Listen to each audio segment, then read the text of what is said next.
So I launched Unmuted in early June of this year, 2024. And probably about 6 to 8 weeks before, I was playing around with what should I name this podcast? Should I name it under my name? Should I name it under my business, Think Loud?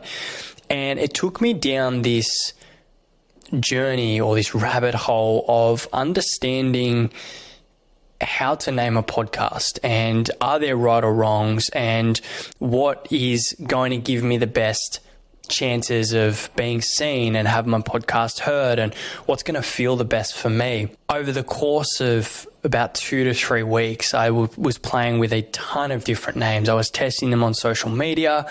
I was asking people about them. I was kind of flicking through myself and seeing what I thought, what felt right for me. It helped me understand that there is a strategy and a structure to this process. What I found is that there are so many things to consider when naming a podcast that is going to give it longevity and make it relevant for where you're going or where I was going in my case. So like I said before, it took me a lot of different variations and there was 13 in total. I had my name, Think Loud Podcast. I had the podcast playbook, Powerful Podcast, and behind the podcast, Think Speak Podcast, which was tied into the branding that I got done professionally. Unmuted, Unmute Yourself, Podcast Pro, all of these different variations. Eventually I landed on Unmuted and I want to kind of explain why. But first, does the name matter?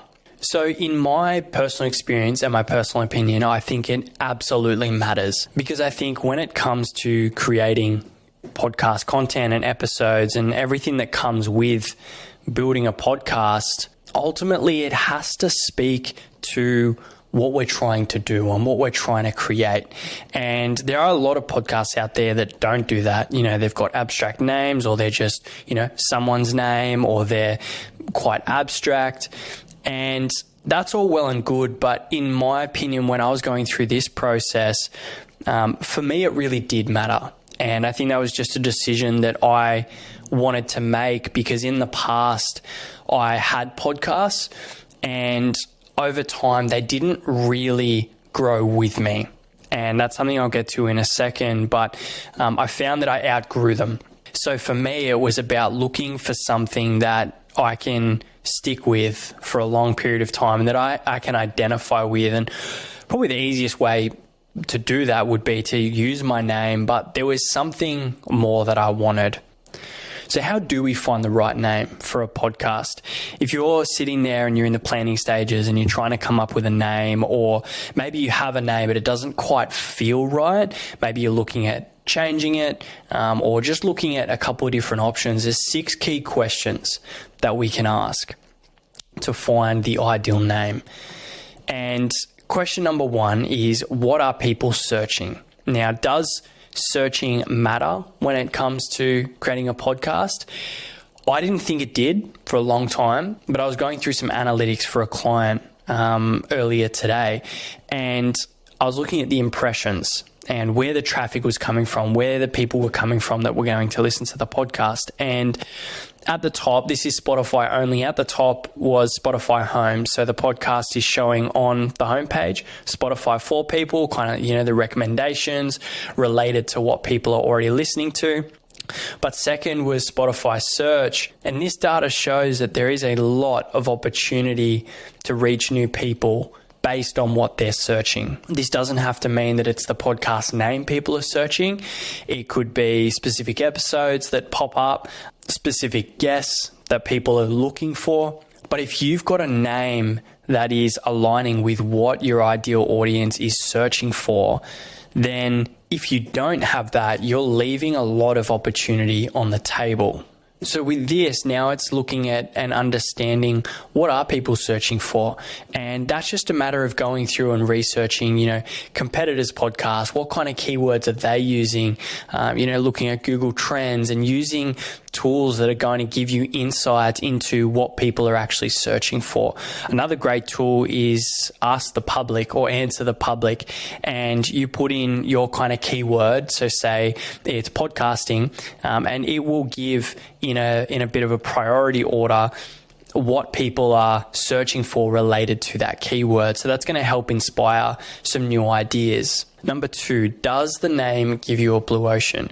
Now, what is a blue ocean? A blue ocean, if you think about, you've got a vast ocean and there's plenty of fish in the sea, but it's also, there's a lot of sharks. And if you think about what a red ocean might look like, a red ocean is plenty of fish, but plenty of sharks feeding on those fish. So bloody waters, basically. And the sharks are ultimately the competition and the fish are the audience.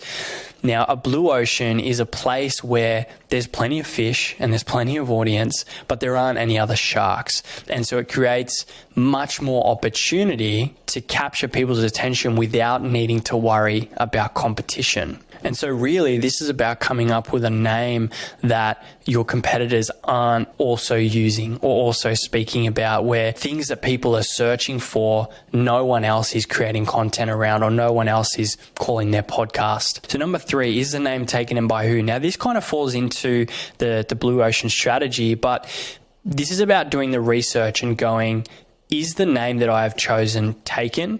And who has actually taken it? Because when I was doing research for Unmuted, I found that there was other podcasts called Unmuted, but they were sitting in completely different industries to mine.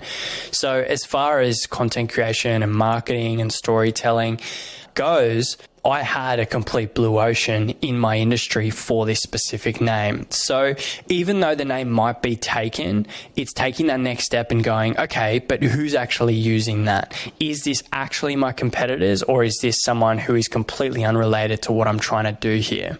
Number 4, what's the mission and the outcome? Now, this can be a really great way to find a name, because sometimes just calling out the outcome of what you're trying to do in the podcast can lead to a great name. As an example, Unmuted, become a powerful creator. That's outcome based. And for me, this really resonated a lot with what I wanted to create with my podcast. And so I really played with that and looked at, okay, what are people going to get out of this? What is the result of this podcast? And can I use that in the name without feeling restricted or feeling like I can't go out of the bounds of what I'm trying to create here? Because that was a big consideration for me. Was I thought, I want to talk about content creation. I want to talk about storytelling. I want to talk about podcasting, but there's so much more that I want to talk about as well. So really focusing on, okay, what does the outcome look like? And then does that allow me to also go broad if I wanted to? Which brings me into the next point, which does it allow for growth? Now, for me, talking about becoming a powerful creator was more than actually becoming a content creator. I purposely didn't use the word content in there because, in my opinion, a creator is someone who is creating their entire life. So someone who's choosing to have a life by design, who is creating their health, who is creating their content and creating their income and creating every aspect of their life. And so by me being very meticulous about going, become a powerful creator, Unmuted, this is all about helping people unmute themselves, understand their story so then they can speak it, and then really embody this creator identity, which is someone who has freedom, someone who other people would really want to follow. And that's the path that I'm on. I'm on the path of becoming a powerful creator where, I feel strong across the board and I inspire other people not just by what I create, but by who I am.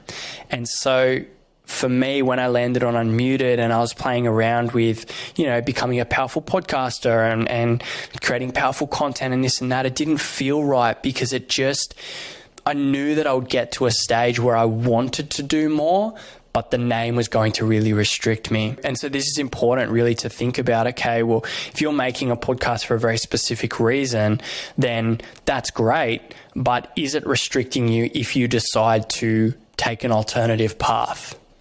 And number 6, is it in sync with your brand? Now, for some people, you may have a business that you're trying to promote through this podcast. It might be just you might be an online coach, or you might be a speaker, or you may have a side business that you do want to promote. For me, I've got a podcasting agency, and although this podcast is very geared towards my personal brand, it does tie heavily into Think Loud. And so when I was bringing all of this together, I wanted to use that same language. I wanted it to be interconnected. I wanted it to be me, but I wanted it to be interconnected so that people could see the synchronicities. I'm speaking a lot about podcasting, and so it would be silly for me to have a whole new identity, because keeping the identity the same is going to allow people to come into the Think Loud world and, work with me and want to create something similar for themselves. So when it comes to creating this podcast, you can go off and create a whole separate identity. That's fine. But if you're trying to build this podcast so that it funnels into a business that you have, creating synchronicity is going to be so, so important. So to summarize, here's the 6 questions. What are people searching? Does the name give you a blue ocean? Is the name taken, and by who? What's the mission and the outcome? Does it allow for growth? And is it in sync with your brand? Now, if you're wanting something to help you really create a super solid name, something that is going to prompt you and give you the resources that you need to not only come up with a great name, but get really clear on the message and the reason for the podcast and the why, and, planning ideas and content and everything that comes with building this, episode structures and layouts, then I have the Podplanner, which you can get below. It's an entire Notion design template specifically for podcasters who want to go from start to finish, all the way from planning the podcast, creating the name, crafting the message, who it's for, through to designing the episodes, the branding, and then all the way to the publication of the podcast. And I also have the 23-step guide. So if you are very new to podcasting and you really are looking to get started, there's 23 steps that you can take so that basically you feel like you're not missing a thing. That is a completely free resource. That's also linked below, as well as another few resources that you can check out as well. So if you got this far, thank you so much, and I'll see you in the next episode.